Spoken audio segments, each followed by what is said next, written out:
8,5 milliards de recherches par jour sur Google et la majorité des CMO ne savent toujours pas pourquoi leur contenu ne convertit pas. Comment c'est possible en 2024? Parce qu'ils mesurent le mauvais indicateur. Ils regardent le trafic organique, pas l'intention derrière ce trafic.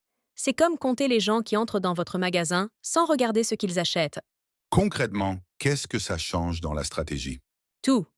Prenez HubSpot. Ils ont drastiquement réduit leur volume de contenu en 2023, supprimé des centaines d'articles, et leur trafic qualifié a augmenté de 20%. Moins de contenu, mieux ciblé, meilleur retour. Attends, supprimer du contenu pour croître en SEO, ça va à l'encontre de tout ce qu'on entend depuis 10 ans. Exactement. Le vieux dogme, publier plus pour ranker plus, est mort. Google SGE, l'IA générative intégrée aux résultats, récompense désormais l'autorité thématique profonde, pas le volume. Si vous avez 500 articles médiocres sur des sujets dispersés, vous êtes invisible. Mais les CMO ont investi massivement dans ces stratégies de volume. Comment ils justifient ce pivot en interne? C'est là le vrai problème. Beaucoup ne peuvent pas le justifier parce qu'ils n'ont jamais connecté leur contenu aux revenus. Salesforce a changé de paradigme en liant chaque pièce de contenu à un pipeline commercial précis.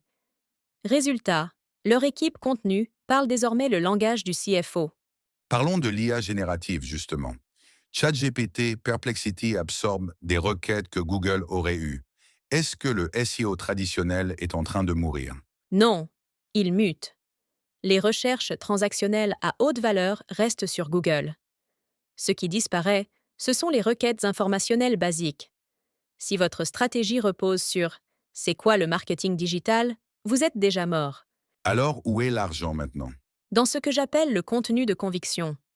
Des prises de position tranchées, des données propriétaires, des points de vue d'experts que l'IA ne peut pas synthétiser parce qu'ils n'existent nulle part ailleurs. Gartner le fait parfaitement. Leurs études propriétaires génèrent des backlinks et de la confiance qu'aucun algorithme ne peut reproduire. Les PME sans budget Gartner, elles font comment?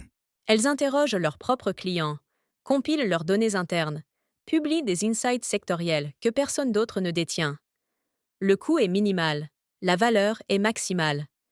C'est de la data first party transformée en contenu. Dernière question directe.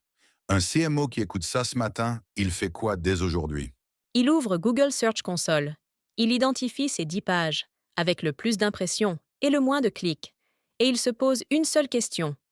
Est-ce que ce contenu répond à une intention d'achat réelle? Ou est-ce que je remplis juste de l'espace? La réponse va être inconfortable. Mais c'est là que commence la vraie stratégie. Merci. Pour les CMO qui veulent creuser, tous les liens et études mentionnées sont dans les notes de l'épisode.